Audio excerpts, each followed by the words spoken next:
For more, we are joined on set by NBC News correspondent Vaughn Hilliard. Vaughn, good morning. Thank you so much for being here. Great to have you with us. So I want to start with these confirmation processes and what might happen here.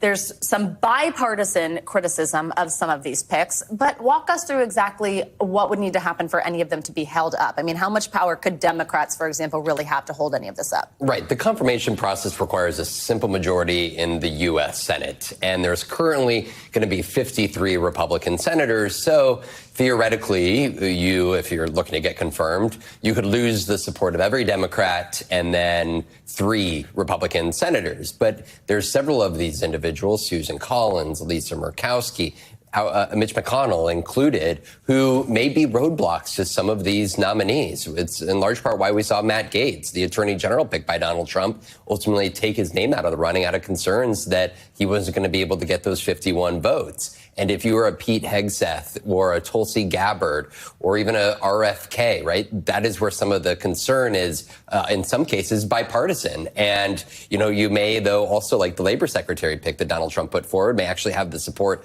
of some Democrats, but not Republicans. So this is a really interesting math game here that we're going to be watching play out here for these next 2 months. As we prepare to head into the confirmation stage, there is also a fight playing out over the vetting process here for some of these nominees. Tell us about this. Right. Typically, through the transition process, there are memorandums of understanding that are signed between the transition team of the incoming presidential administration and the GSA in Washington, D.C., which opens up not only a pipeline of money to go to the transition so they can fund offices and they can essentially stand up a transition operation.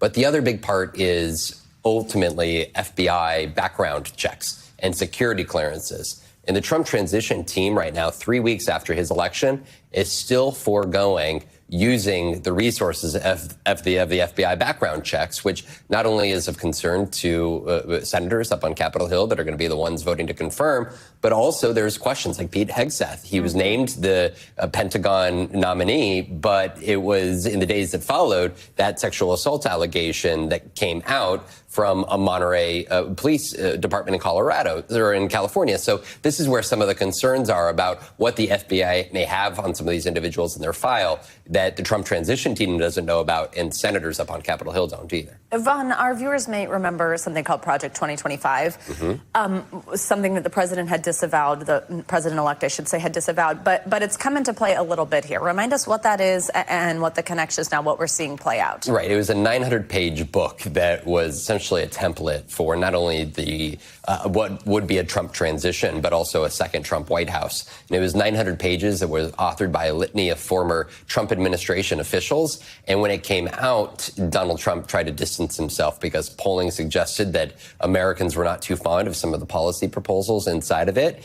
And yet many of these were key allies of his. Well, fast forward here since his election, a great many of those very authors who were involved in that project are coming in to work in his administration. The latest one, on Friday night, he tapped Russ Vought, who is going to be his OMB director, who is one of those key authors. It's talked about the executive use of the presidency. He is going to be brought into the administration. So while Donald Trump is campaigning, try to distance himself from the project, he's doing exactly what a lot of Democrats said would likely happen, and that is he's utilizing not only the work that they produced, but also those personnel individuals that were behind the project for his next administration. And is there a concern moving forward? Like, what if this were to be followed to an extent, what could happen next? I think that this is where, for Donald Trump has even said himself, is that in his first administration, they felt like they ultimately were not able to work as efficiently because they were new to Washington. They brought in a lot of newcomers, a lot of new voices.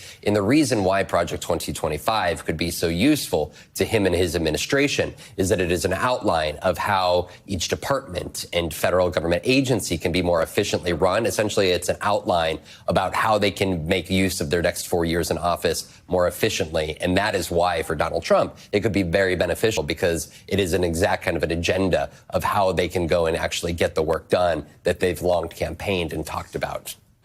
Vaughn Hilliard, thank you for kicking us off this hour. Good to see you. Thanks.